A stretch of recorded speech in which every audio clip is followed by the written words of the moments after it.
Alright, this looks like Nick's back in.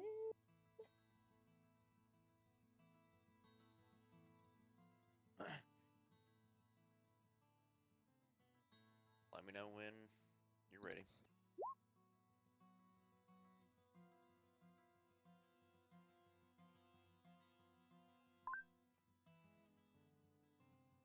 Can you all hear me?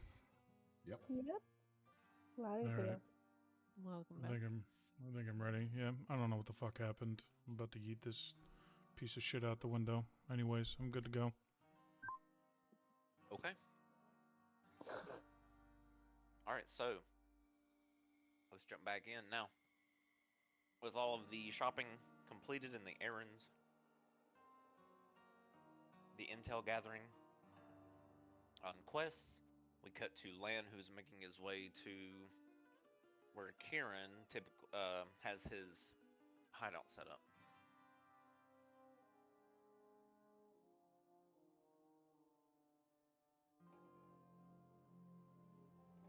And you walk inside and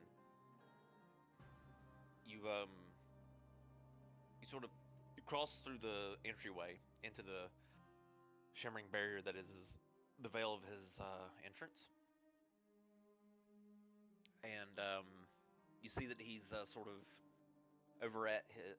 You see Kieran over near, I guess this area where he has like a small armory of his personal effects, and it looks like he's applying poisons to different weapons, and also looks like he's loading up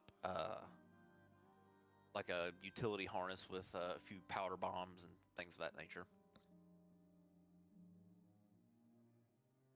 He looks over, noticing the ripple in the entrance and you passing through land.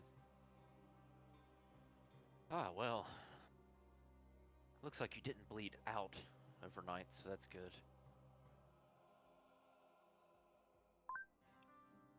Yeah, we managed to make it back and rest up, and I believe the others are going to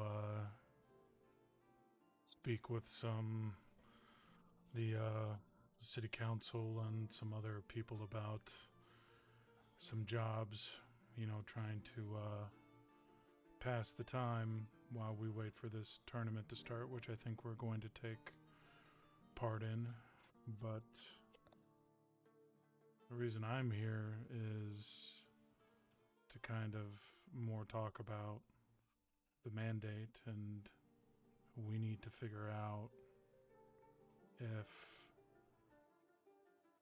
the mandate is doing what it's been known to occasionally do, which has been, play both sides. I've never seen of it, but I've heard of it during my training. I know it's not the most common occurrence, but if the mandate feels it's in the long term the most beneficial, it will do so. Or if this is something else, if this is a new power within the mandate trying to depose the Council of Five, or if this is an outside force trying to muscle in on our territory.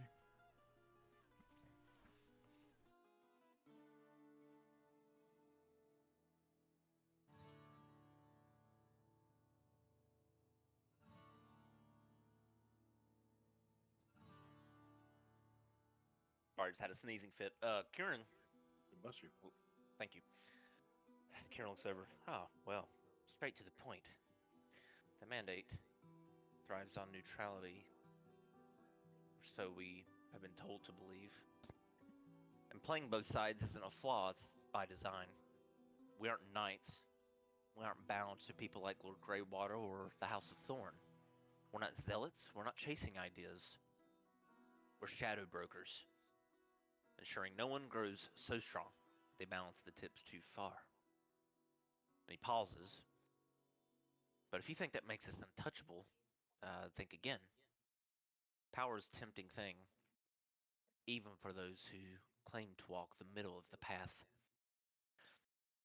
As far as both sides, We take contracts from anyone with the coin to pay, as you know. And yes, that means Greywater and his ilk, as much as it means the nobles, merchants, revolutionaries who despise him. But there's a purpose to it. A tool in one hand and a blade in the other keeps both hands occupied. It's not really about loyalty, it's about leverage. And I think part of why I'm here is to balance out that leverage, make sure he doesn't get too powerful.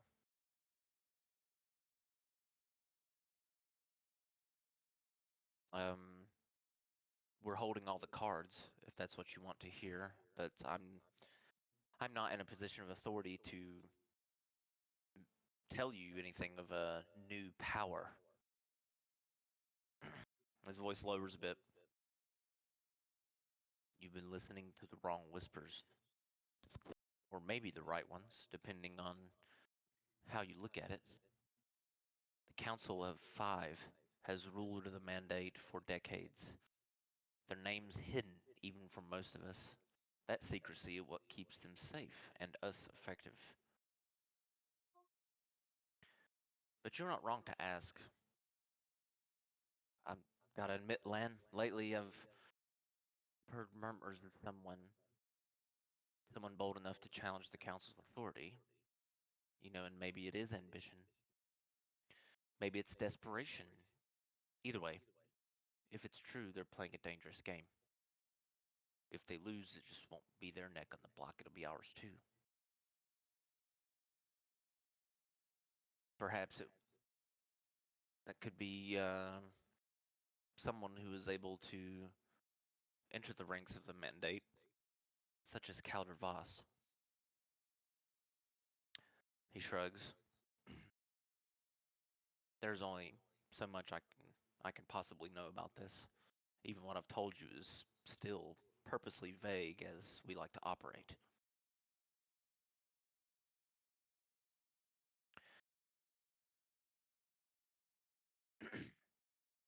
But let's entertain the thought, shall we?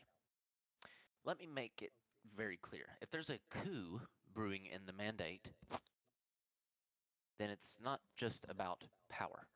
Someone like Greywater could be pulling the strings, trying to consolidate influence where it doesn't belong. Or if it's internal, one of our own, tired of operating in the shadows, perhaps wants to bring the Mandate to light in our actions. Some warped sense of being the justice of Forlonde in some twisted way. He shakes his head a little bit to that idea. Either way, it's trouble. The Council of Five may be faceless, but they keep us together. Remove them, and the Mandate is nothing more than criminals for hire, sold to whoever's the highest bidder. You know as much as I do. If you hear more about this new power, I suggest you trade carefully. And if you learn something worth sharing, well, my door's always open to you.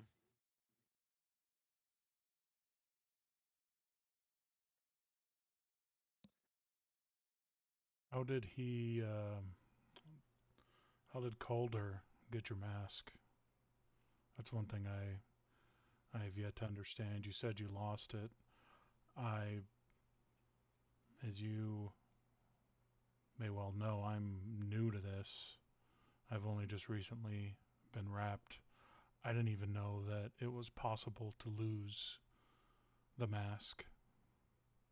That, it concerns me, to say the least.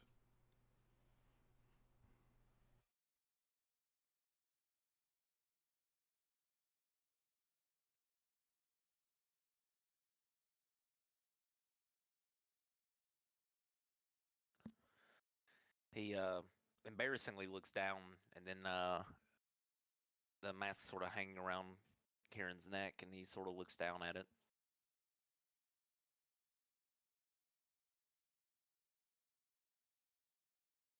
His jaw tightens a bit.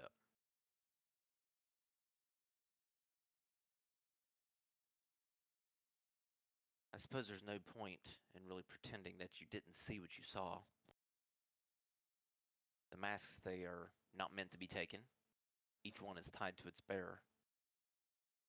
a bond forged through the wrapping, our mandate's ritual. For Calder to steal mine, he either found a way to break the bond, or someone helped him from the spirit world.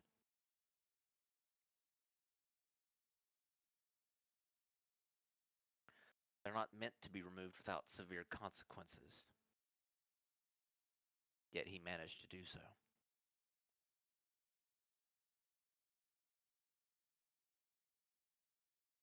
If Calder had my mask, it means two things. First, someone or something is tampering with the mandate's rituals residing in the spirit world. Second, he's using it as a tool to represent the mandate as an authority figure to reach his own ends and perhaps Greywater's. I've got my mask back now, but who's to say he won't obtain another, or if he even has his own?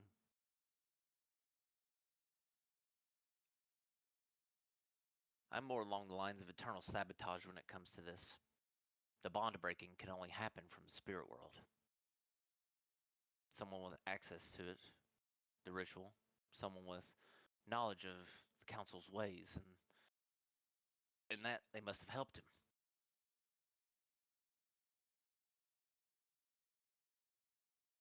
I know we're all very quick to pin everything on this Lord Greywater, but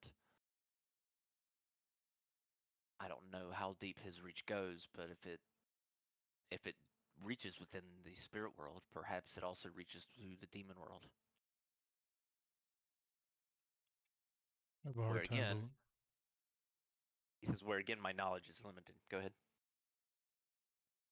Land's just going to say, as powerful as he may be, I find it very difficult to believe that Lord Greywater is doing all of this on his own.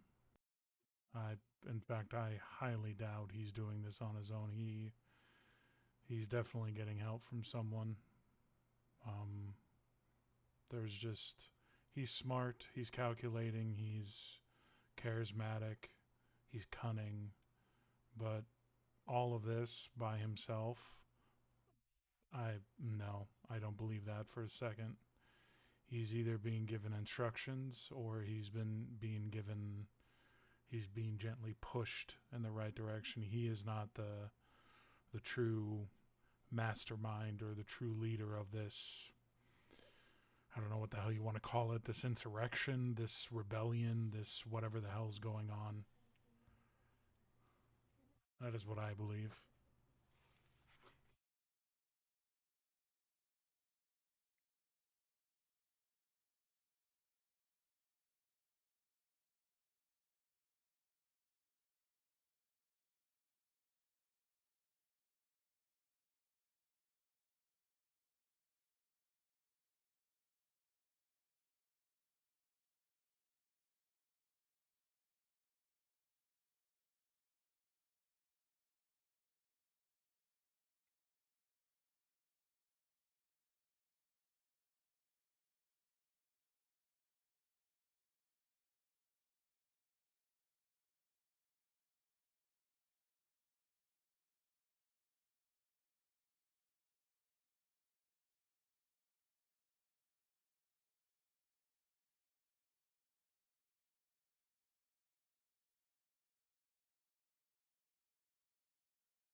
God bless you again.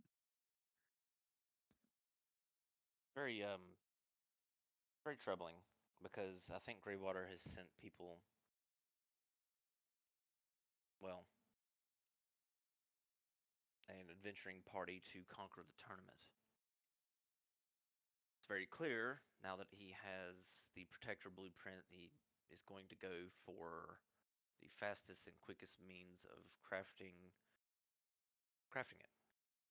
And he's going to need that. He's going to need the prize. Ignivarax's claws, something that has been in Forlonde legend, right? No one's ever seen the dragon, at least not in our era. So the temptation would be too sweet. I would be on the lookout for anyone bearing his insignia, representing him from his tower. And if they're anything like the assassins that you encountered, then they are going to be very powerful. And they're not going to hesitate in killing us or killing you and your party to get what they want. That much you already know and don't need me to tell you. However, when I did get the mask back, I found something unusual. A mark etched into the inside of it. Just faint enough to miss it if you weren't looking. I don't know what it means, but I'm currently going to figure this out before I report to the council.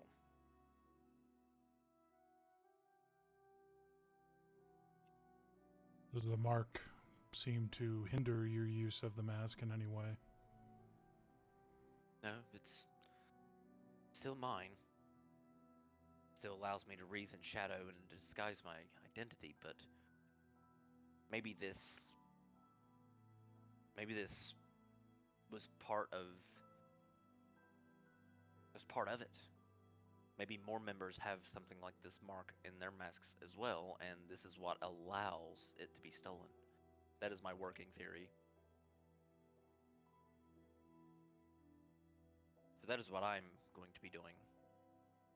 Probably while the tournament is occurring, because I cannot form a party to get the Claw of Ignivarax myself, and I wouldn't put anybody's lives at risk over something like that I don't need. What I need is answers, not a crafting component for the most powerful artifact in Evanthorn.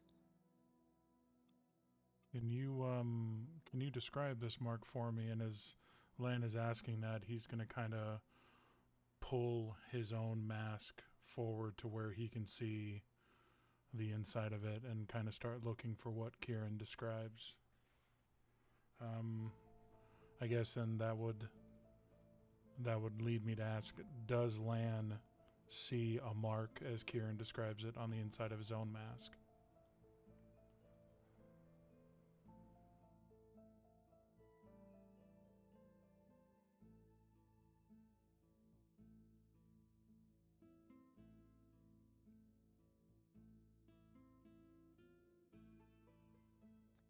He shows it to you. He walks over and shows you the mask. See, it looks like this. It's a bit circular. 3 concentric rings. The innermost ring has a single arrow pointing inward. The middle one has jagged lines that look almost like a web. And the outer ring is broken, like something's missing. Whatever it is, it's not decorative. I felt something when I touched it. I hum. It's faint, but real. If it's humming, that means it's other planar. You look in your mask and make a perception check as you look at your mask.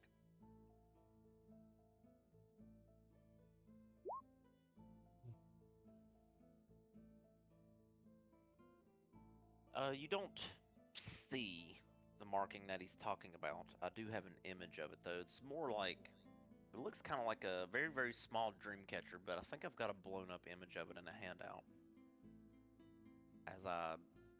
God, you guys would, this is a nightmare journal. Hang on.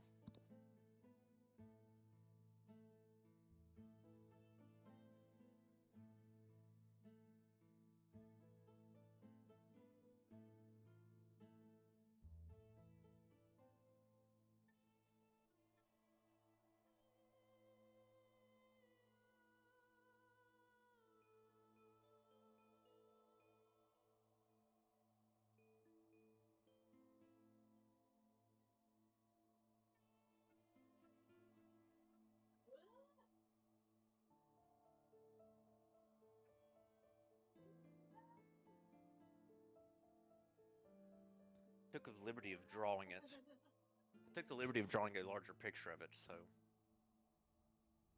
he's got a drawing of it on his desk.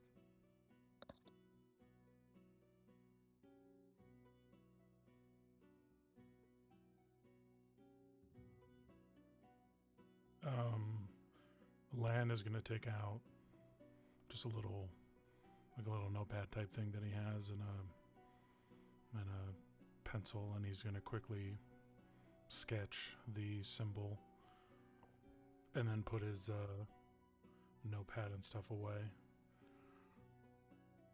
Well, I'll keep an eye out for this.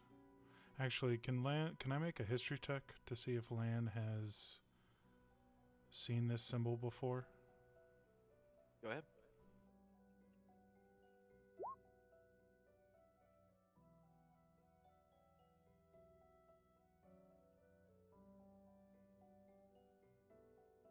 Rolled a 15. All right. So you recall, the symbols have been associated with organizations operating in secrecy, similar to the Mandate. The design suggests an origin from the Mandate's earlier days, possibly tied to its founding. It matches the ancient symbols to their origins. Something so far back to when the Council of Five was first established. It may be connected to their rituals or their founding tools. Who knows?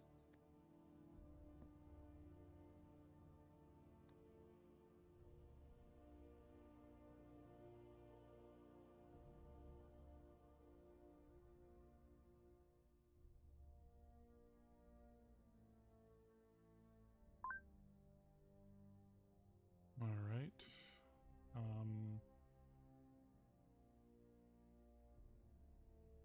The Lan will look at Kieran and say, well, I guess my next question is, what do you need from me?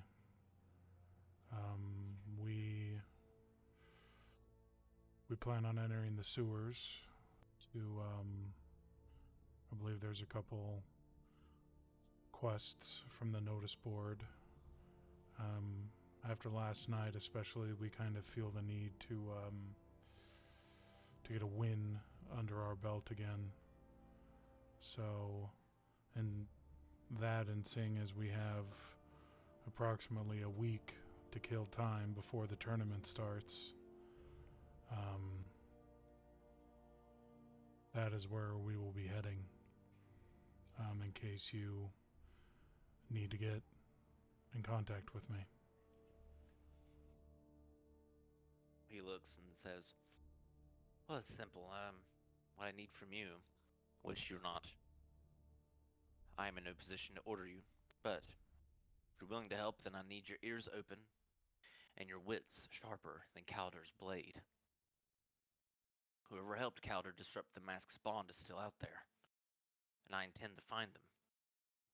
If you hear anything, whispers, rumors, even idle tavern talk about someone meddling in our rituals, anything about the spirit world, challenging the Council of Five, I need to know. If a commoner even knows about the Council of Five, that would be a tremendous breach. You're in a position to notice things I might miss. Members acting out of line, strange behavior, anything that doesn't feel right. We can't afford to let this fester any further. When the time comes, trust me, it will. I'll need someone I can rely on, and I'm glad to say that that's you. And you understand the Mandate's purpose and won't hesitate when the stakes rise. I can count on you to be that person, right? Or will you just sideline us while the shadows consume us all? No, you can count on me. Okay. Well, no matter what it is related to this matter, bring it to me first if you can. No Mandate lingo with your party or any commoners whatsoever. Even if some drunk idiot is talking about the Council of Five in public, just willy-nilly. bring that person to me. I can do that. And then I promise you, and his eyes start glowing this dark green color, we'll get some answers out of the individual. That we will. And bring them here. It's not like they can come back in anyways on their own. Actually, no. Set up a neutral location. I'll leave a mark for you outside to let you know. Bringing them in here probably isn't wise. So we'll set up a neutral location to interrogate such an individual. Let's hope there isn't one, but just keep your ears and eyes open. Definitely do so.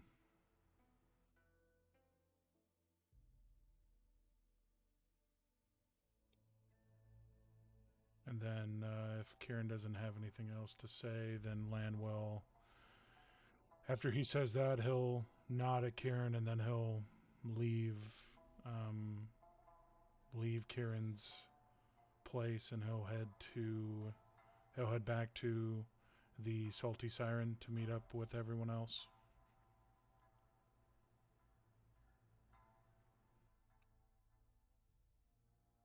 Alrighty. So you leave his hideout and you begin making your way back to the Salty Siren. I'd say after 30 minutes or so, you make your way there. It's not too far away. And you are able to regroup with the entire party at the Salty Siren.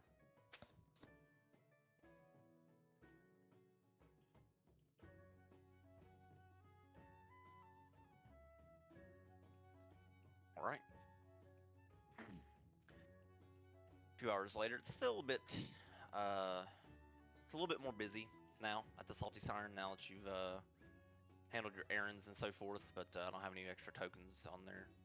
I'll put a few extra on here, but yeah, it's a little bit more busy now that it's later in the evening. Or not like that late, but it's later past the afternoon, I'll say.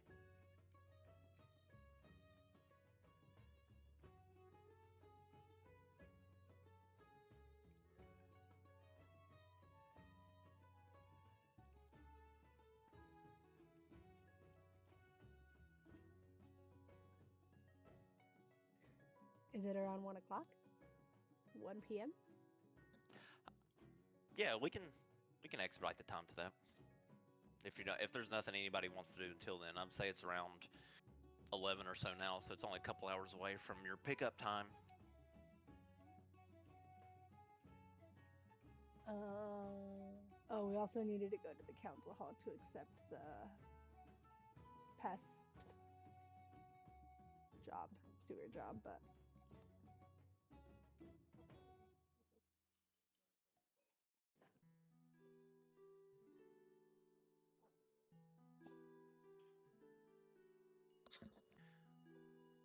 Okay. I think other than that, I think that's the last thing we needed to do was to go to the council hall.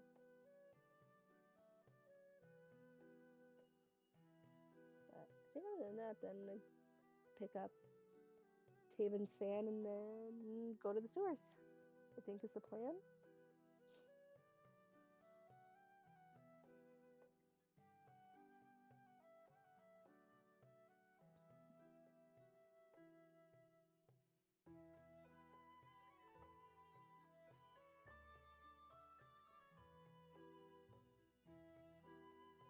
So is everybody just waiting here until Forkepa and Ezekiel get back?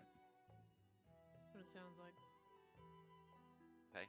Oh yeah, for Cuppa and Ezekiel, you guys, I don't know what Ezekiel was doing, but for Cuppa, you wanted to do something too, right? I completely forgot. Sorry. It's okay, I forgot too.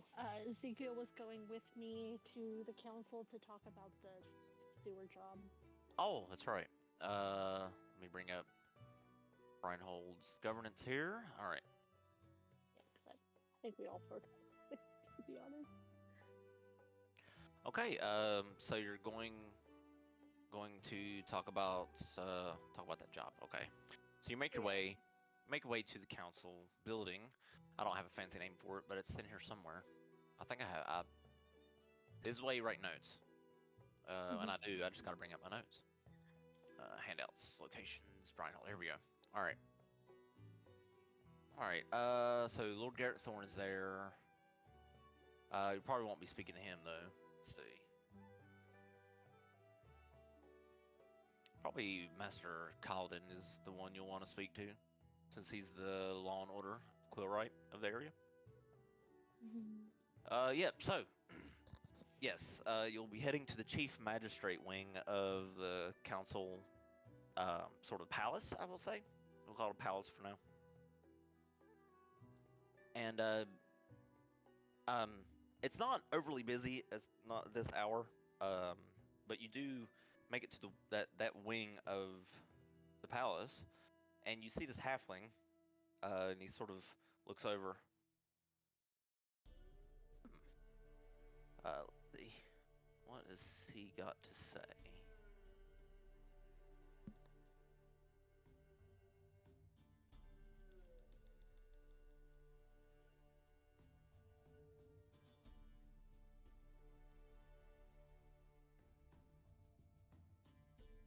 And this is about which posting again? It's the like the pest problem in the sewers, at the very bottom of the notice board handout.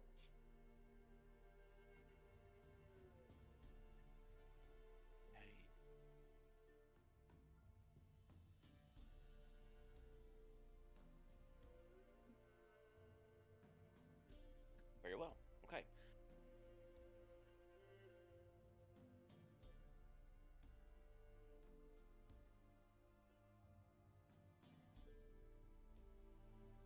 All right.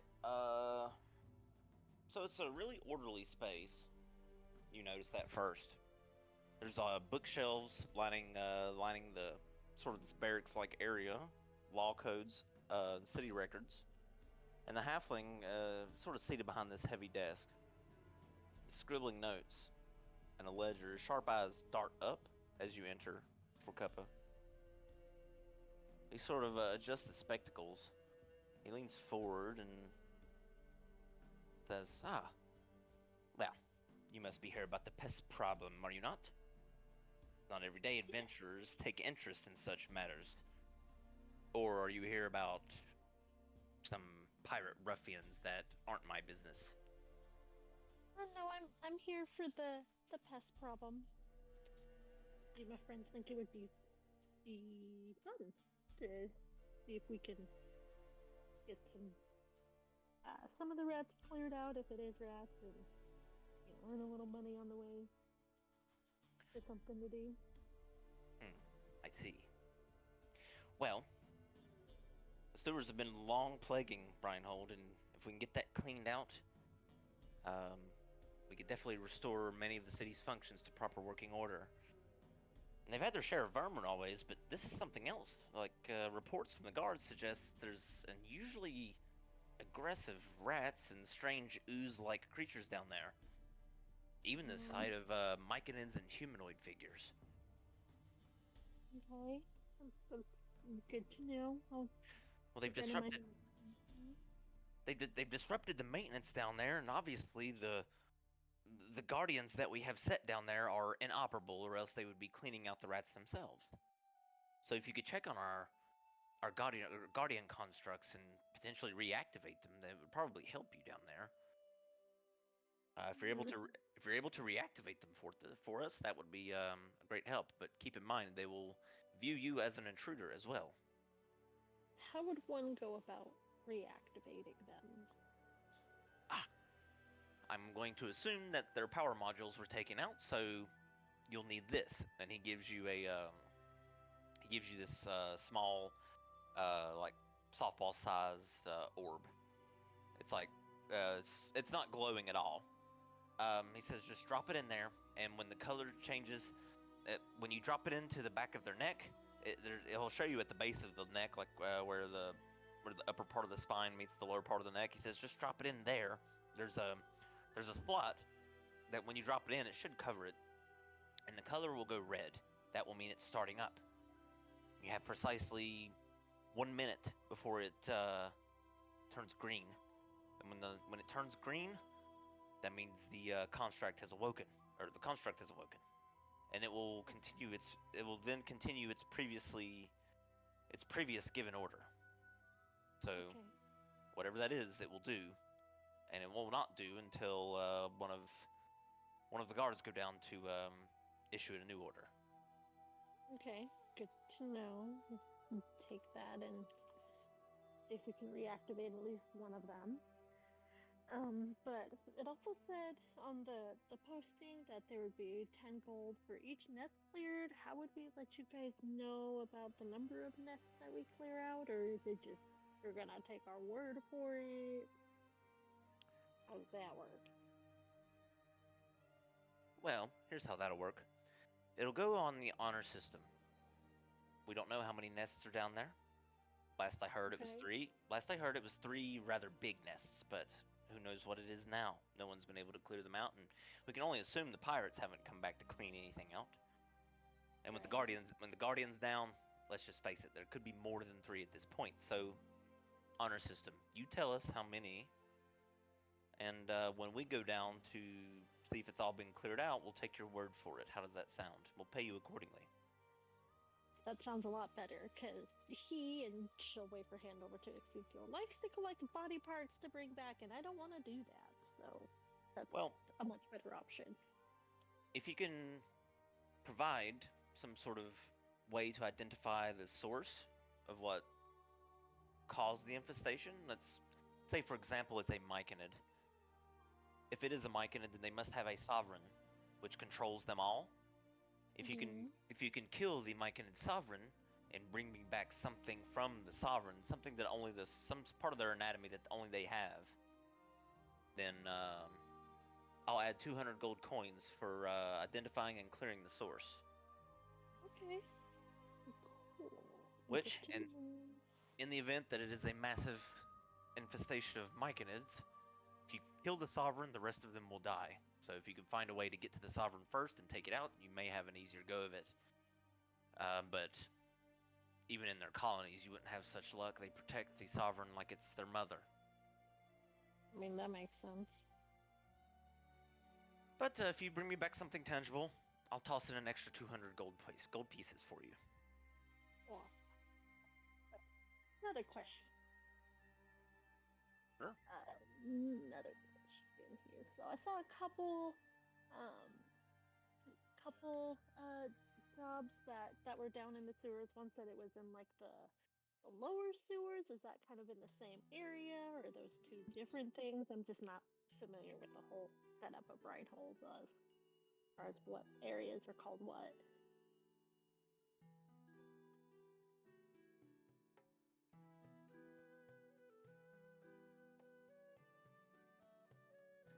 Okay, let's see. He's you see him shuffling through to get something. I think I may have a way to show you. There's a safe house you'll have to go through, which typically is something we long abandoned for many reasons. One, pirates typically like to hang out and get drunk down there, and we for some reason the House of Thorn doesn't deem that it's such a problem. It needs to be handled since the pirates spend some of their treasure here in Reinhold. Mm-hmm. Very strange relationship, but nothing that we can do about it. But the upper and lower sewers, and there's a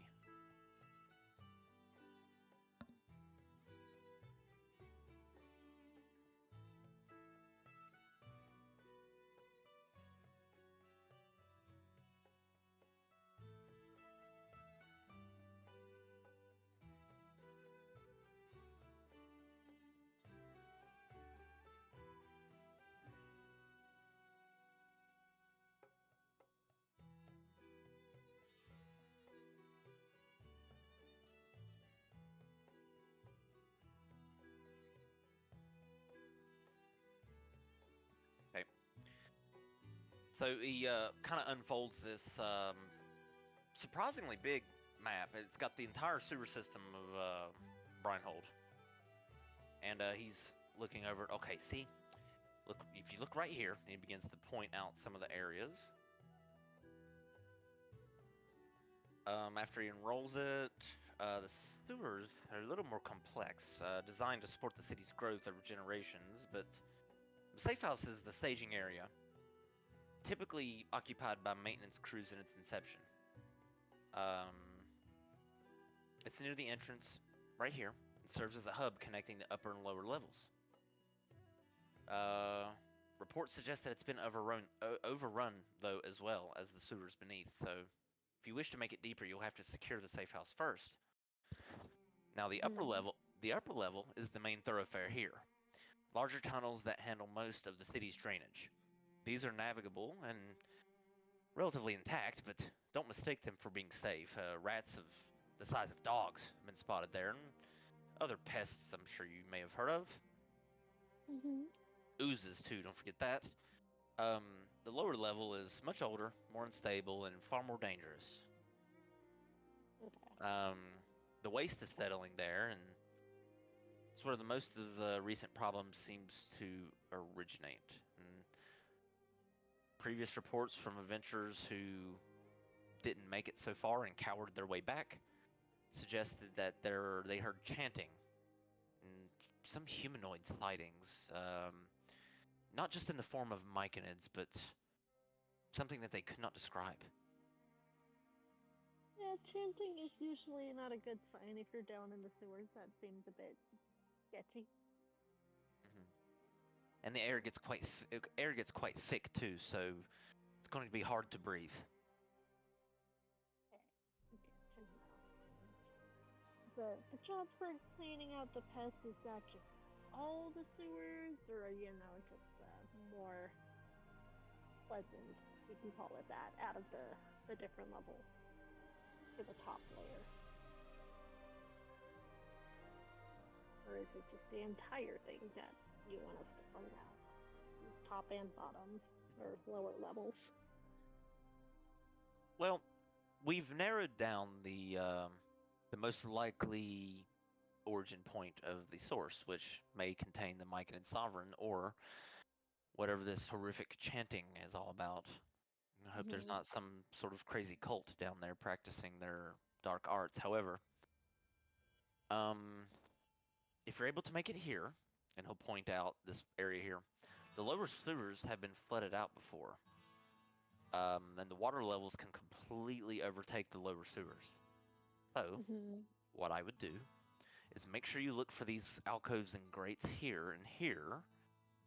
That way you can avoid being drowned in case the water surges. Now, why would the water surge? Well, there is several valves strategically placed throughout the sewer system that are designed to flush out intruders and, well, just overall waste.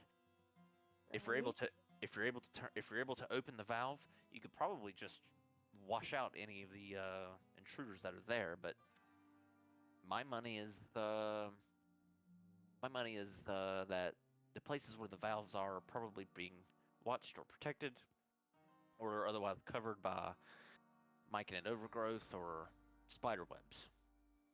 Sounds about right. Since why would it be easy? That's right. Previous adventuring crews have left chalk markings to guide their paths, and that's how we were able to set up this sort of perimeter. You see this area on the map that's circled. It's still a large portion of the lower sewers and upper sewers, but it's this particular area of the entire sewer system that is the problem. So you at least know to go to this general zone. There's chalk arrows drawn along the walls and so forth, and areas where they can't be washed off, and unless they've been erased by someone. You should look for the arrows that lead you there. That way, no matter where you go into the sewers, just look for the arrows after you leave the safe house, and should take you straight to the problem zone. Awesome. And could you give me some directions to the safe house, just so we know where to start? Yes, and he'll point it out. You're going to want to go through here, and then open this portcullis there, and then go down the stairs and open the double doors, and you'll be in the safe house. Okay. Perfect. Yep, we'll get right on that. As I give the details to every one of my friends. Then, do you have other information you want to share with us before we head out? Or that we Watch need to be aware of? for traps in the safe house and resist being greedy. I don't care what you take from it. None of it is mine. None of it is belonging to the House of Thorn. But much of it is likely trapped, since pirates have been known to frequent that area. Okay. So be careful. Be careful with your snooping. Yeah, we'll try. No promises. That's the fun part. Not He knowing. he shrugs. I understand. But at your own risk. And, Pork Up is gonna turn around and use a knuckle to bang on Ezekiel's shin, basically where his armor was. Is like, all right, Mr. Robot, let's go and tell everybody what we found out. He also he adds this will be very dangerous, and you'll be doing the city a great help. On top of your reward, you'll have received the gratitude of the House of Thorn, I can assure you. So, best of luck. And he says that as you exit. Once they get out of earshot of that guy, Pork Up is gonna tell Ezekiel, yeah, because I really care what the House of Thorn thinks of me, and they're walking away back to the tavern. All right, so you exit and you make your way back to the Salty Siren, where the rest of your party has congregated. So, what's the plan? Here, once everybody gets back, we'll share what we all discovered and learned about the various jobs or information. Head out to go get Taven's fan and then start the sewer jobs. Let's say about between waiting for the fan to be done would just be when we were discussing the exchange of information kind of stuff. For that time.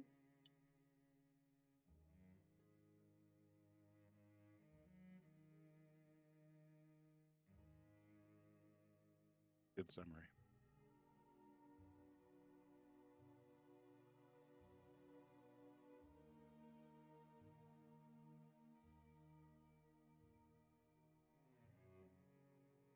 Yeah, Asmus is going to be like, well, he told us there could be arachnids, but there could also not be. And then he said there could also be myconids, there could not be. There could be pirates, but there might not be. There's a chest that is nondescript somewhere, maybe there, not exactly sure. There's also a very nondescript guardian that we should not wake up. No idea where it is or what it's like. He was very helpful. Well, basically, he gave you no information. He gave me so much and nothing at the same time. It was both helpful and not. Because it's like. But I don't think we're going to drown because apparently there's walkways along it, so we're not going to drown. Woohoo!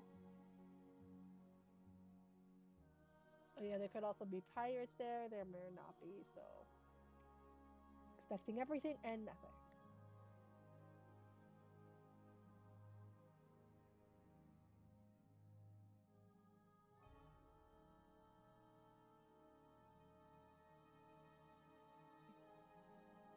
So once we eat lunch and pick up Haven's fan, we head out to Destawaz. All right, so you're heading to get the fan. Of course, we can expedite that process if you wish. Yeah. Okay. Yeah, unless somebody else had something else they wanted to do before embarking on this quest. Oh, here you go. Aspen and Sit. I got these two drift globes. Cool. Cool. Since you realize in the front, gung ho, you can pull it out and cast it if you need to, and Sid's always making sure we're safe at the back, so she can pull it out and save us if she needs to as well.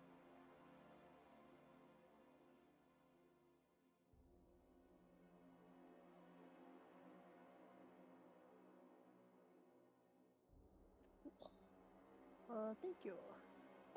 What all do I need to do for that then? Just go to your compendium and type in Drift Globe.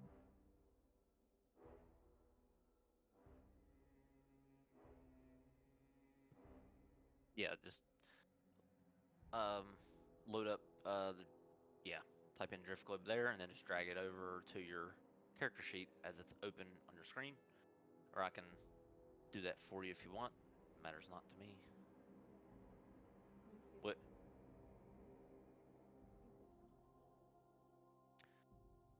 Of course, the compendium is those books up there next to the closed book, like the fourth option over. Get it. Type in that and drag it over, and then it should just be on your sheet.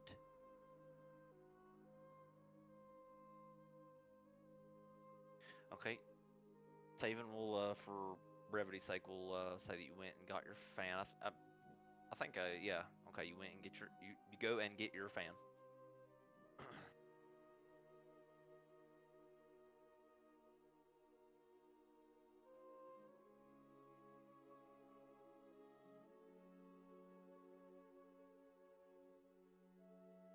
Hey, Cody, you might have to do it for me.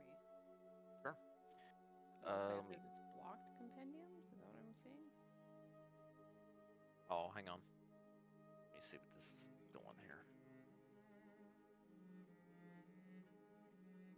Did you pop out your character sheet? Yeah, I've got it popped out, but like at the bottom of where the compendium is, it says this game is blocked compendiums. Talk to your GM.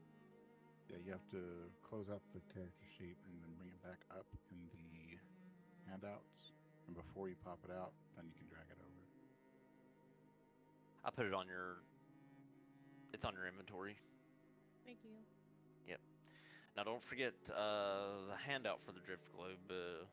I'll post it again. That way everybody knows what it does. The magic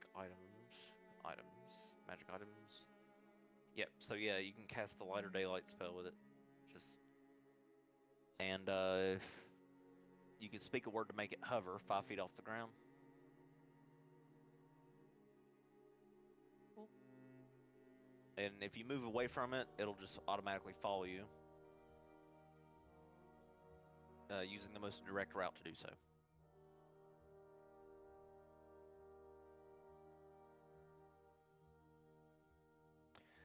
And yeah, and it has an AC of 13 and 10 HP.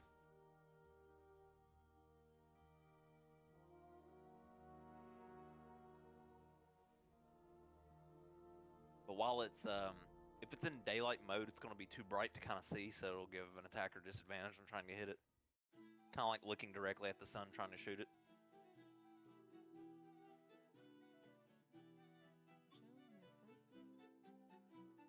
But if it's just doing light, then they'll be able to see it just fine.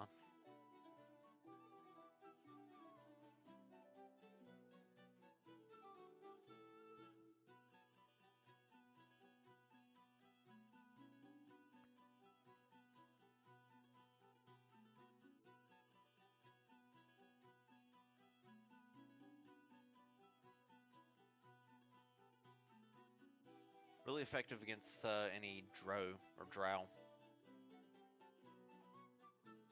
Like Calder And Voss. vampires. Like Calder Voss, for example, is sunlight sensitivity. It would've- And vampires, yeah, a lot of the undead, many of the vampires are not very happy about it, as you can imagine. It doesn't kill them, but it weakens them.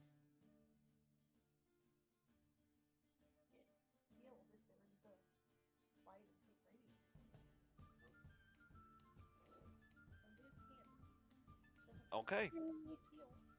make sure you guys get ready, get prepped, pass out the items, and then let me know when you're ready to head to Sewer Safe House.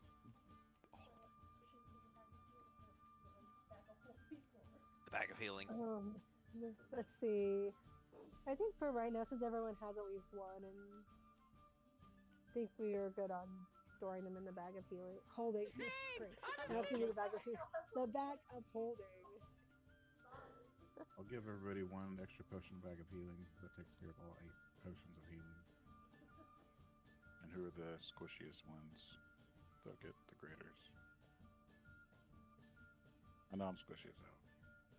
Yeah, it's like, you say like the squish. It's like you, probably Taven and Sienna, the more magic-y users. You say you're giving us a potion of healing, not a bag Greater. of healing. Potion of greater healing. Yes, I know I fucked up my pronunciation of right.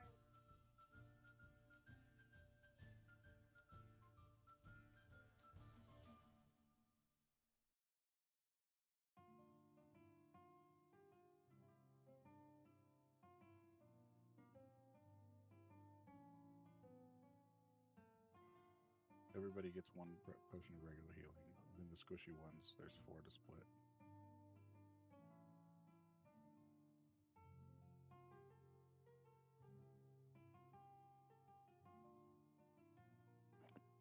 So as a squishy, am I getting another potion of healing? Come again? Sorry, I'm just trying to make sure I put the right number of things in my inventory. So everyone's getting one potion of greater, right? No, 1 potion of regular healing. Oh, one and potion of you get a regular. potion of greater. Okay, let me add a regular one then.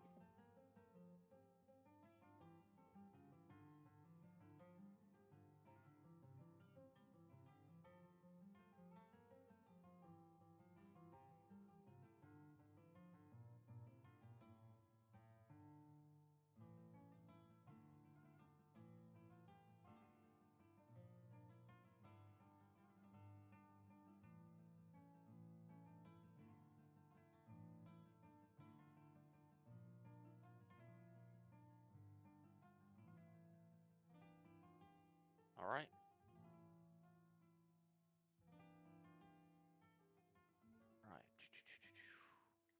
All right.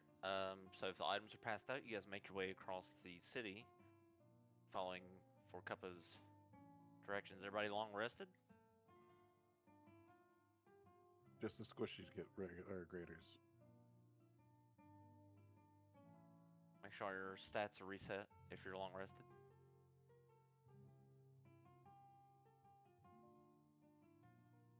HP to max and all that.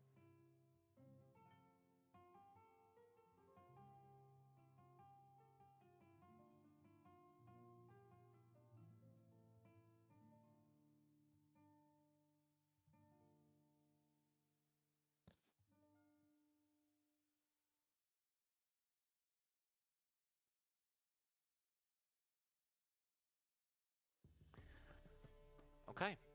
So you guys are making your way. You're ready, right? Everybody's got the stuff they need.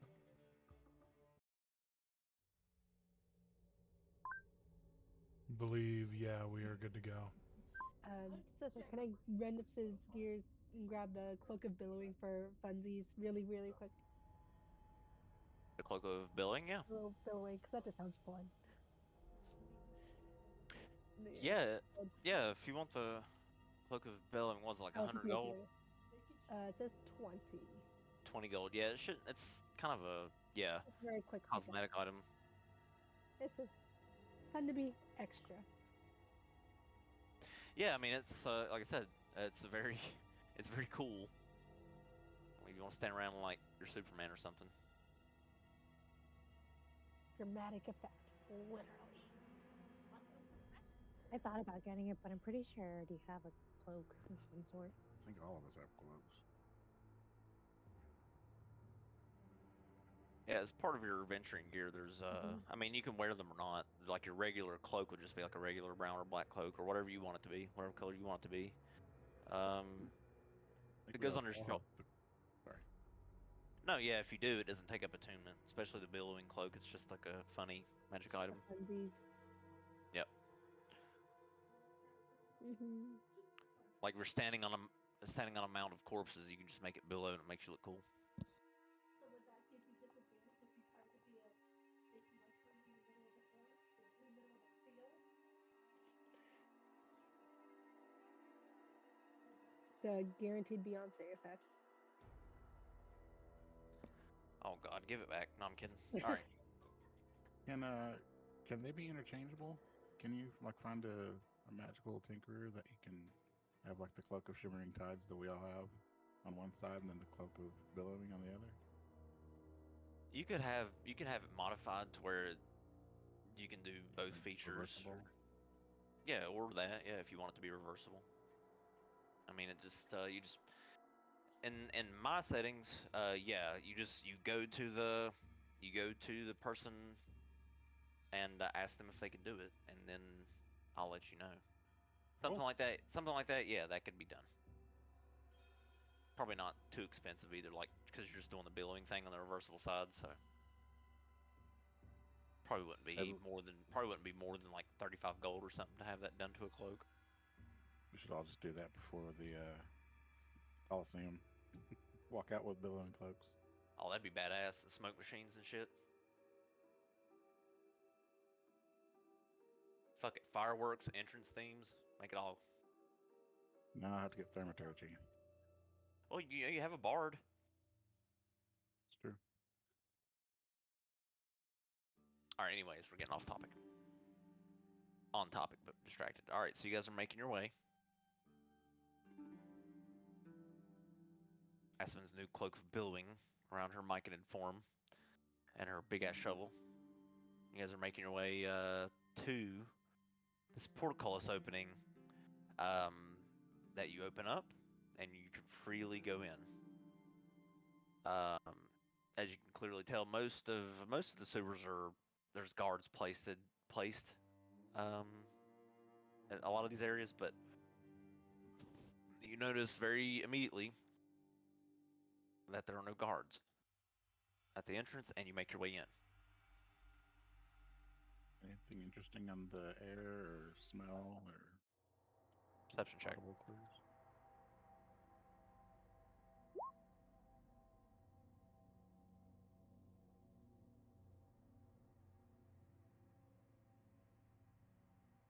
The air's thick with this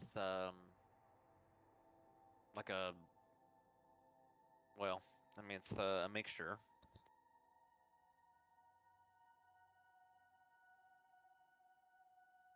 It's more like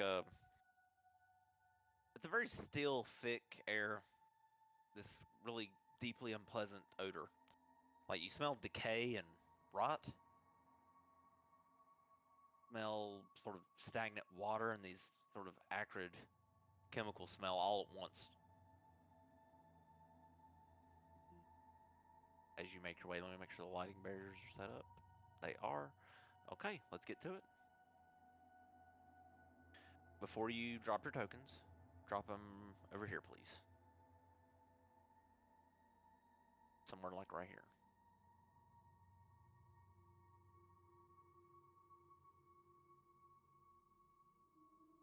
Because that represents the stairs that you're descending into the area. Lan, I'll hook you up here in a second, and your vision.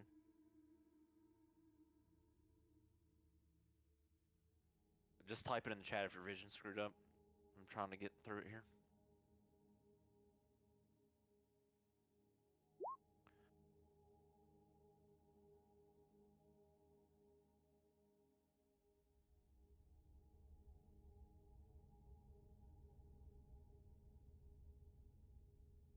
Okay, let me get Lan's token set up, and we're ready to roll.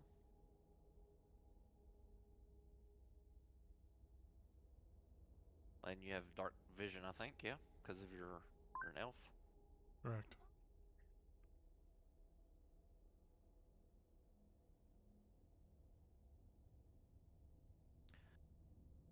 Yeah, just let me know if any of your visions are messed up. Um, I don't know if like the whole all daylight mode is on. Okay, well, let's go ahead and turn that off. No, actually, I think it would it be off? Let me check. No, there would be a sufficient amount of. No, it wouldn't be off. There would be a sufficient amount of daylight here. So because Can it's you cap shining, it? because it's shining through the grates, I can lower it. Yeah, I'll lower it, make it look dim because you're underground. All right, cool. Dim the light a little bit. Okay. Something like this. There we go. Okay. This is a reminder that I have night vision as well, of course. You do. Yep, you do. You have 60 feet of it. And your wonderful drift globes. Let's go ahead and rolls the initiative. Wait, let me clear this out first. Don't roll yet. Okay, now roll.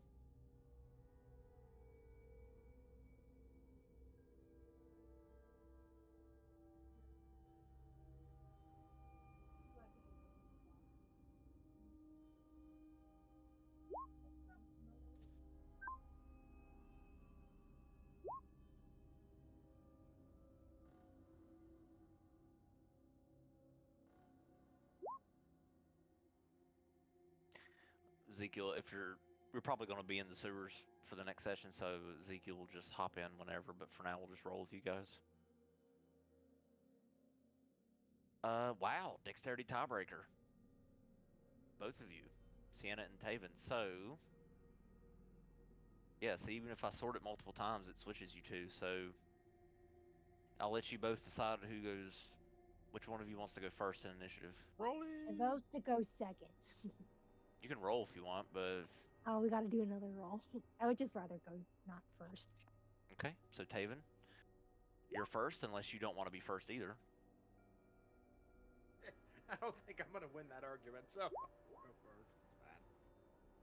Okay. I didn't figure it was a huge deal. All right. So first things first, I guess. Move down.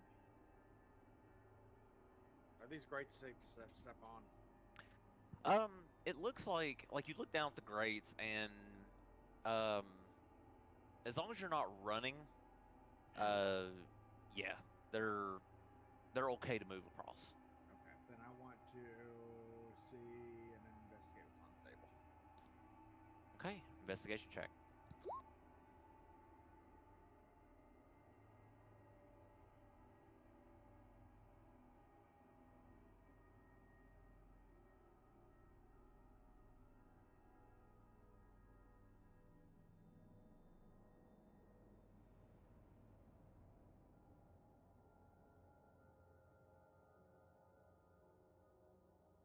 $16. So you see, like, there are a few old items on the table, of course. Um, uh, on this table,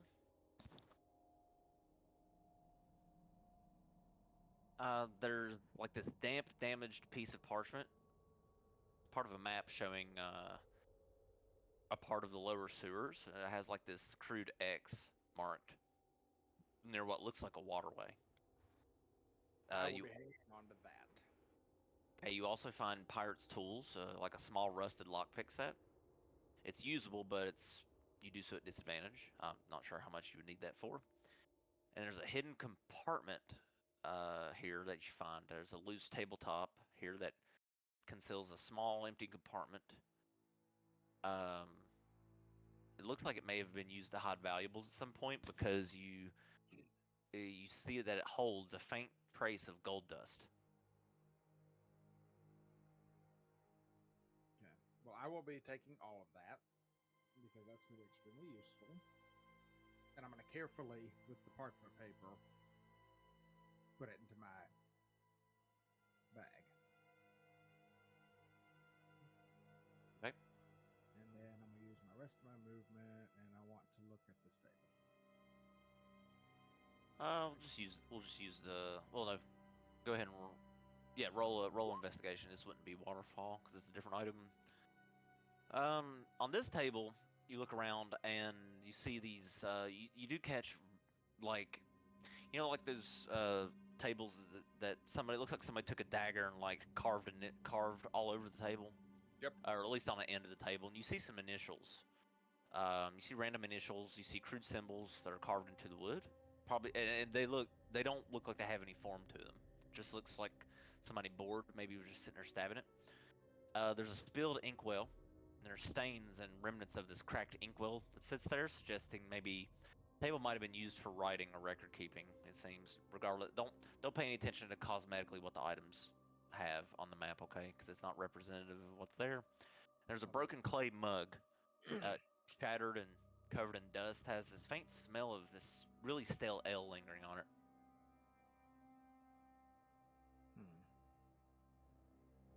All right. So in the carvings or anything, does it potentially have anything to do with a pirate's treasure or anything of that nature?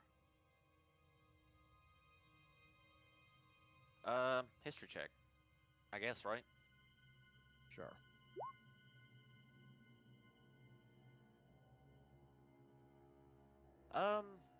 Okay. Among the random carvings, there's a few symbols that stand out, actually. There's a stylized wave, and a dagger crossed with a skull, and the letters BC.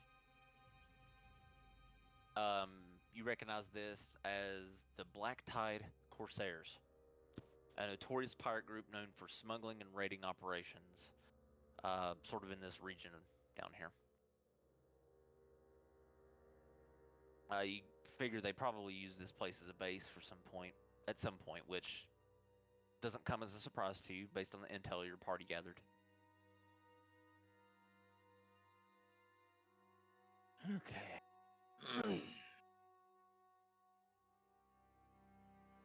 All right, that'll end my turn. Okay, Sienna.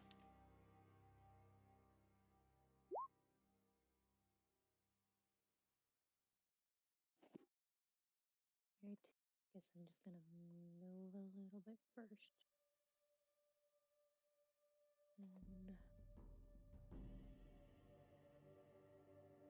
And me.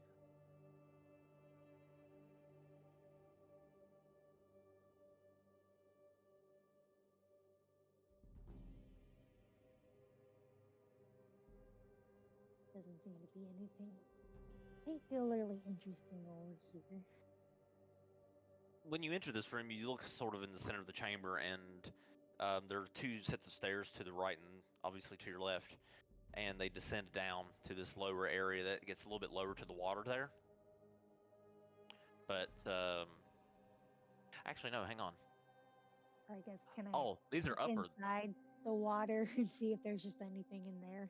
Oh, I'm sorry. These stairs that you're looking at, they go up. I'm sorry, to an elevated platform. And yes, go ahead and make a check as you look down into the water.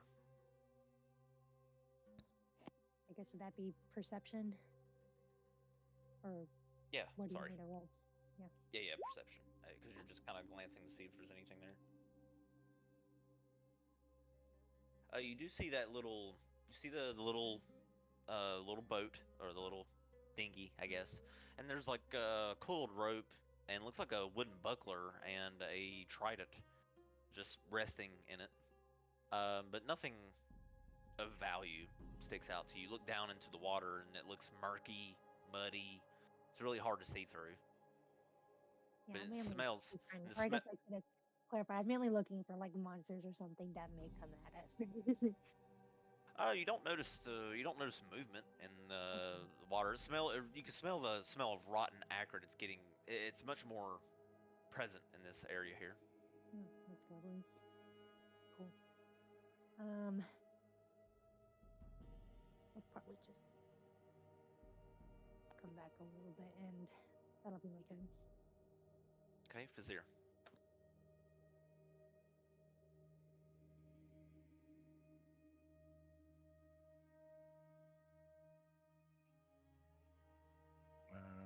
Can I identify anything interesting or useful on either of these tables? Investigation check.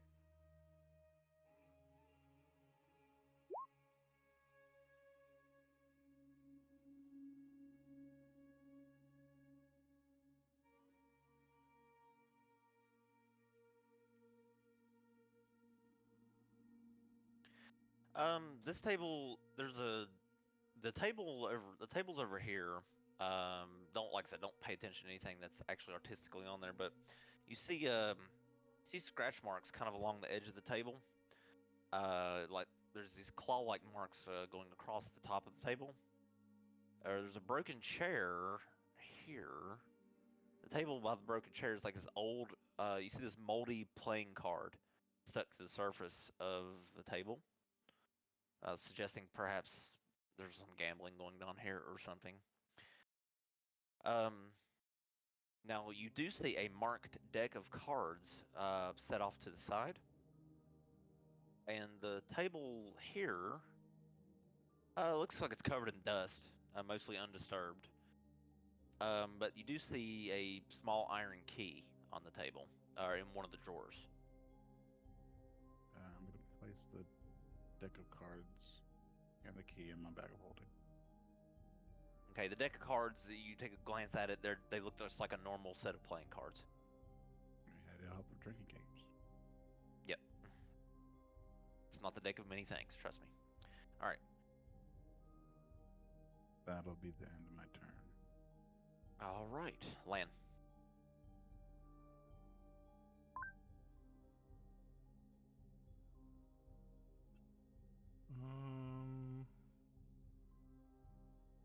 Lan is going to go ahead and move forward this way. 10. No, take whatever. 20.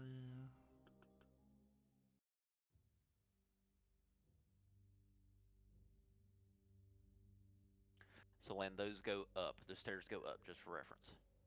Gotcha. Then gonna dash 10, 20 to there. And that is gonna be Lan's turn. Okay. For Cuppa.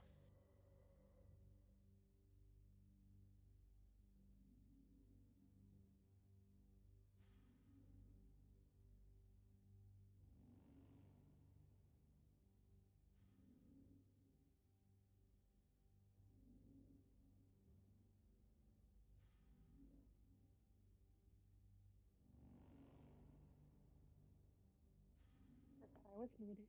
Okay. Gonna dash.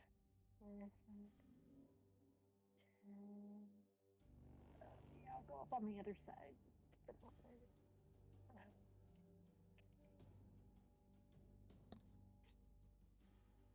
30 and up there. And that's it.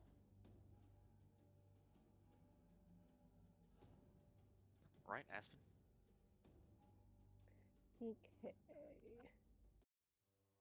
You're not Again. not bothered at all by the smell, Aspen? 20. Smells like swamp home. Gross. Exactly. That's so gross. Alright. That's 10, 20, 30. I mean, might say the fact that it smells familiar is like, oh, well. There's definitely a mixture of those three things I mentioned earlier. Definitely a signature of a Myconid colony somewhere. Just something you won't have to do a check to confirm. And then I'm going to dash 10, 20, 30, 40. And that'll be the end of my turn. Okay, Soot. Very stinky sewer safe house that you're in. What do you want to do? You and Blueberry. We are going to head with Vizier over here. So we got 5, 10, 15, 20. Something like that. And then I'm going to have Blackberry follow behind. I called him Blueberry. Oops. Wow. His feelings are hurt now. And I'm going to stop there. Okay, Taven.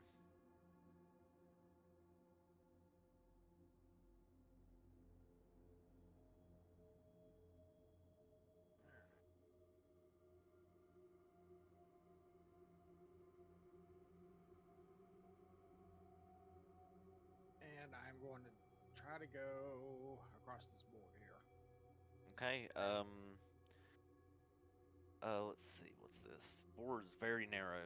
So, uh, dexterity check, because you're balancing.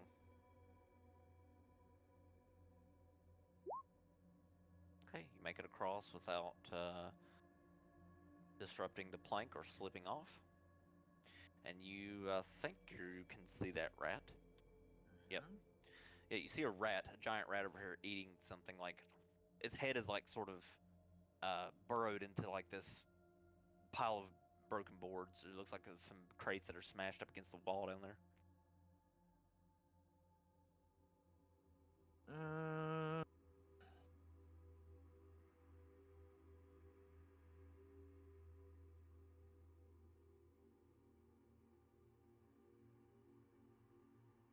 I want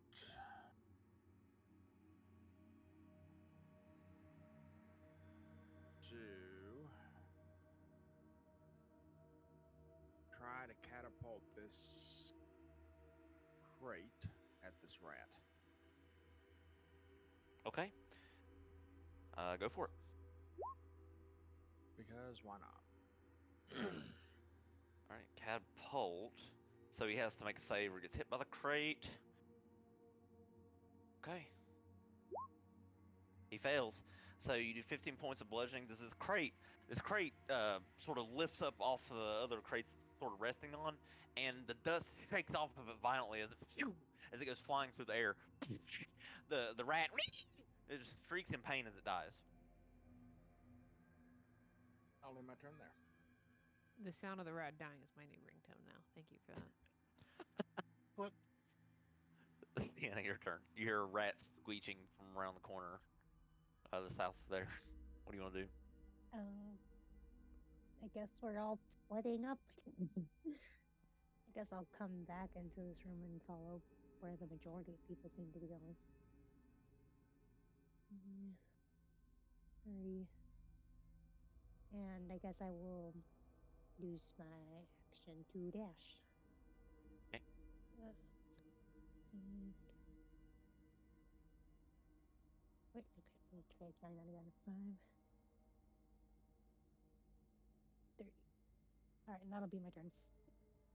All right, Fazir.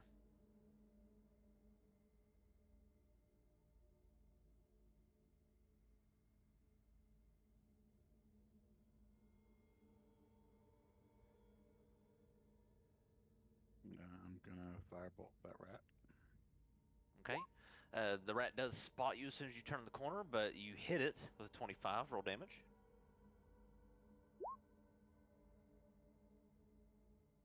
That'll do it. So, and the rat, before he kind of gets a chance to react, he sort of like gives like this weird hiss, and then also he dies from the firebolt to the head.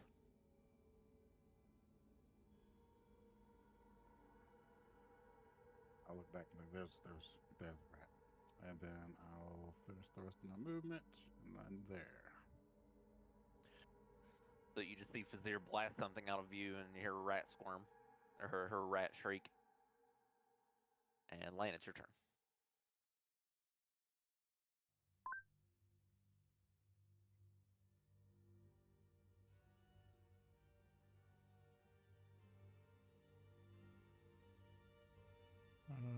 Land's gonna keep going. 10, 20, 30.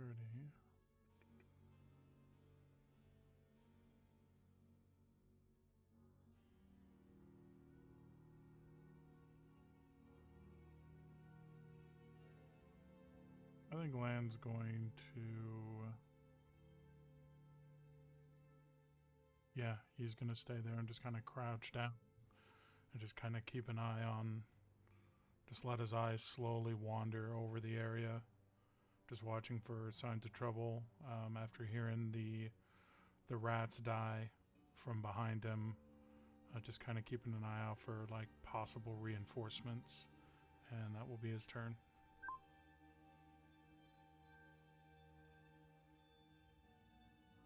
All right, for Cuppa.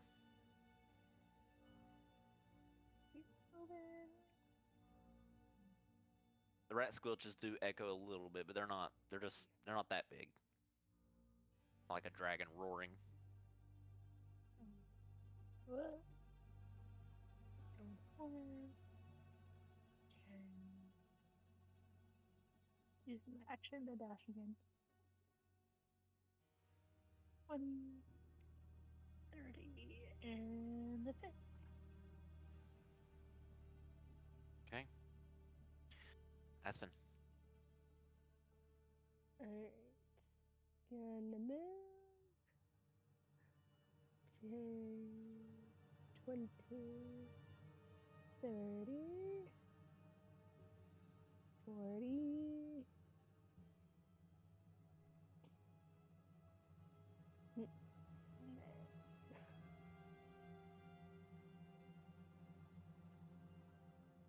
Let's make a comment to Lance. Like, keep hearing rats, but I don't see any. Going to dash. 10, 20, 30, 40. And that'll be the end of my turn.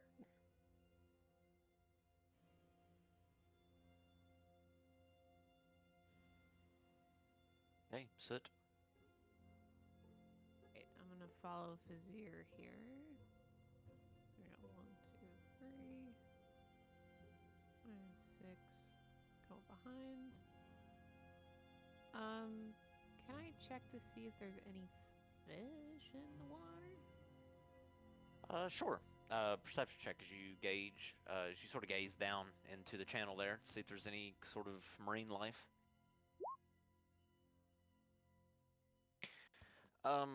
You gaze down and you do see these tadpole-looking creatures swarming about. There's a lot of them. Probably in the dozens or so, just swimming back and forth, kind of on the surface. And every now and then, you do see this. You know those little things on like Mario 64, those like spider things that like slid across the water Yep. on the Yep. surface. You see a couple of those too, but they're not quite as big. They're really small, like granddaddy long leg sized. Okay. But you see something like that, like skating across the surface of the water. But so you see small little insects, and these little tadpole-like worms swimming around. Okay. I'm gonna stop there for now, but good to know. Thank you. No problem. Sienna, your turn.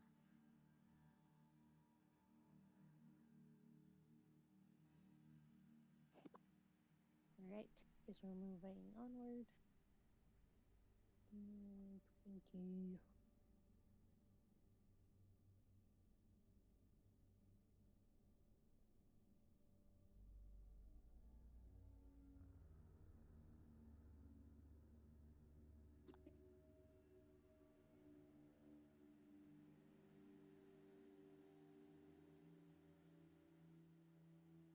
And I guess I'll just use my action to dash again. And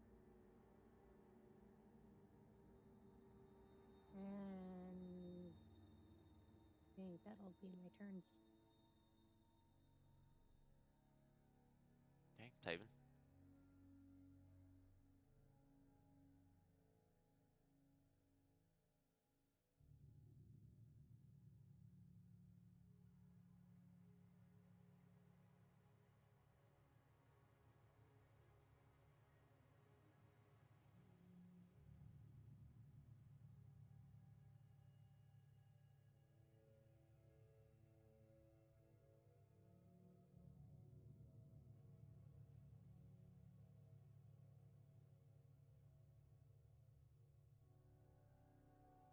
Taven, you there?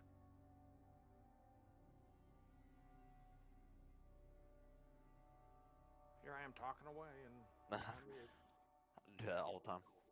Alright, so what I am going to do is I'm going to use my water bending abilities.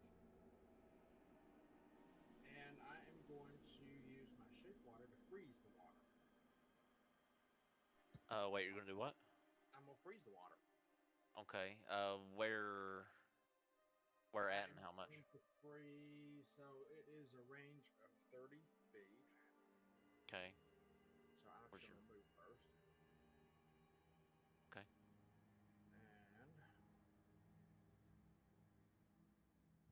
And I'm going to freeze the water.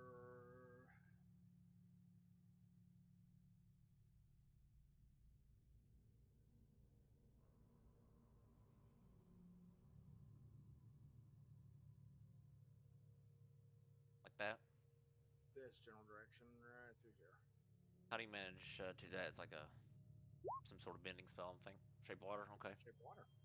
An area you can see. All right. Yeah. So 5-foot cube, and it can be as long as So it can be. All right. So 5-foot cube, an area within range. It fits within a 5-foot cube. Okay. So it could just be one 5-foot cube. Got it. Choose an area of water that you can see, and you instantly change the flow of the water 5 feet in any direction. Or you can do freeze I'm going to water. freeze the water. So you can only freeze one block, one 5-foot square. Well, then what I'm going to do then is I'm going to freeze this block here. Okay. So let's do this. That block there. So let me get you a thing. Okay. We'll freeze. It's this block, right? Right there. Either. That's fine. I can move it if you want. Nope, that works right there. Okay. It's just allow me to run across it more or less. Gotcha. So I'll see if I can fill it in. But yeah, so the water sort of freezes up there. Oh, I can fill it in. I think. Yeah. I'm the And man. then my turn. All right. Vizier, you're up.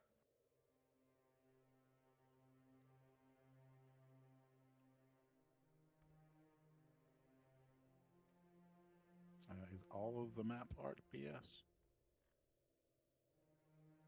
Sorry, repeat that. Is all the extra map art BS? Or would this be a chest? That's actually there. There is a chest there, yeah.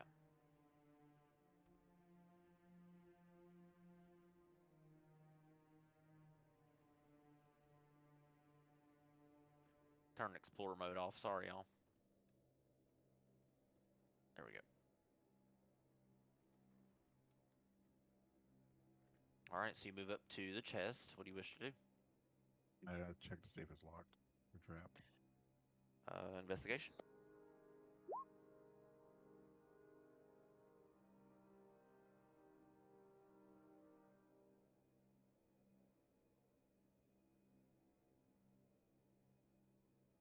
So it's like a old wood, sort of. It's got reinforced iron bands on it. You see let's see. You do notice that it's trapped and locked.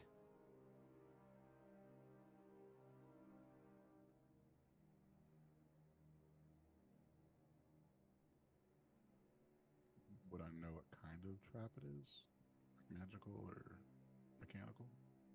From your check, you notice that it's something that releases a needle once the spring from the lock is turned. The needle probably will inject something into you, you think, or maybe it's just a regular needle. You're not sure, but it's some sort of spring needle trap.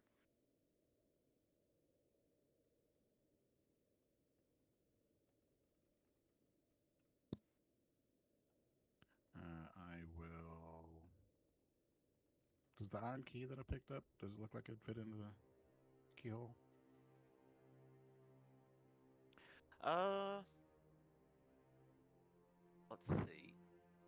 It looks like it might fit, yeah, but whether or not it belongs to this chest, you'll have to try and see.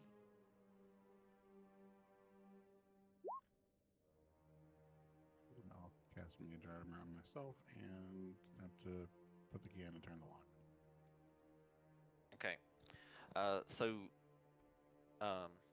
Okay, so you do the mage armor, and then you go to. This would normally be use an item, but I'll just. That's kind of stupid for a key, I think. So you put the key in, and the lock doesn't seem to turn. But the key fits, it just doesn't go all the way in or disengage the lock.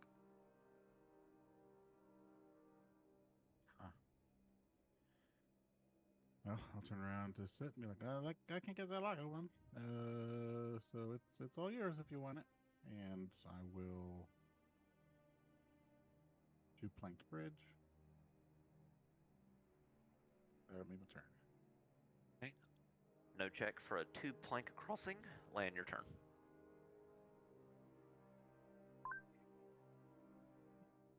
Mm,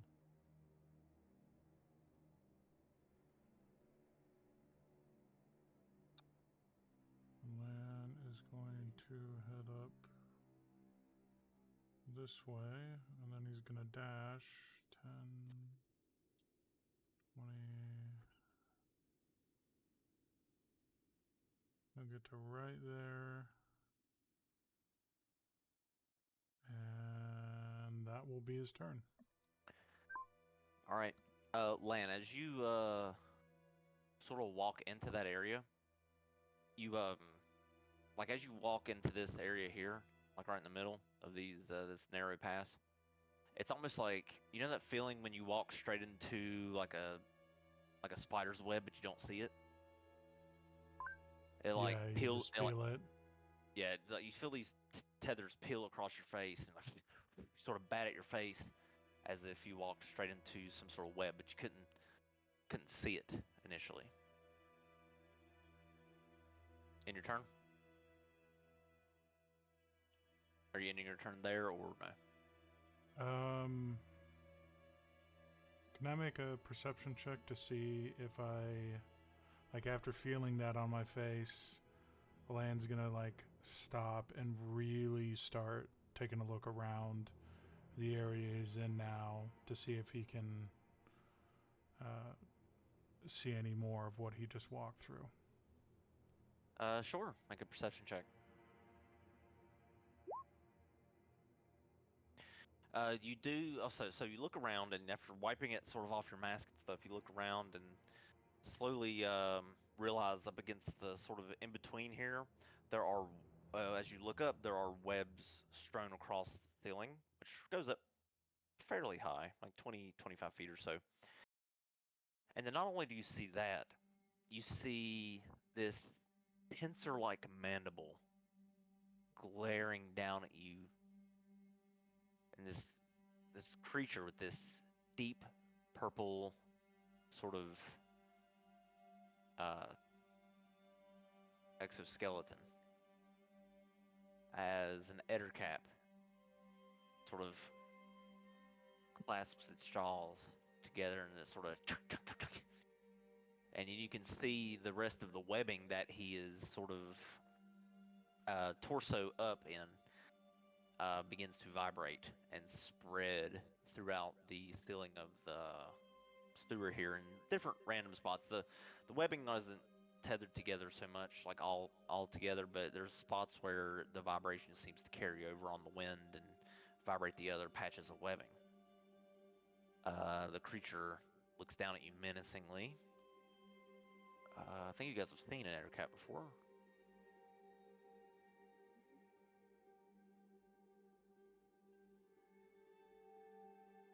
If the handout will share.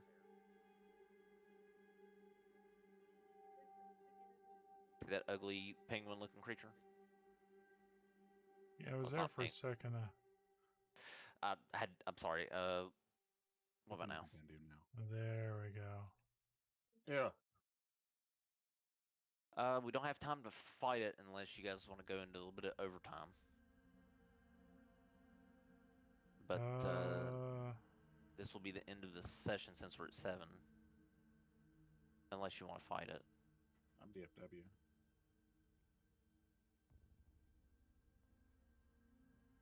I mean, I'm down to fight it, but I'm also down to stop. What do Soot, Sienna, Taven, what do you guys feel? I'm good to keep going for a little while. It's no pressure. If you guys gotta go, you gotta go. We can just do it next week when Ezekiel's here. Yeah, let's get. I'd love Ezekiel to be in this one. I think we might need him. All right. The webs vibrating throughout the different patches of the area there kind of indicate that the Ettercap may not be alone. So, all right, and based on your intel, so you discover the Ettercap. He menacingly looks down at land as the webbing vibrates above. We'll leave initiative turnover like it is, and we'll roll Ezekiel into it next week, where we will pick up this cleansing of the sewers of Brinehold before you get to your Coliseum event at the end of the week. Cool. Cool deal. Awesome. Thank you for the session, sir. Great. Yeah, no biggie. It was another good one. So, if you guys have any questions, let me know as usual. I'll see you next week. Yes, sir. Have a good night, everyone. Bye all. Have a Night, good night. week. Good night. Bye.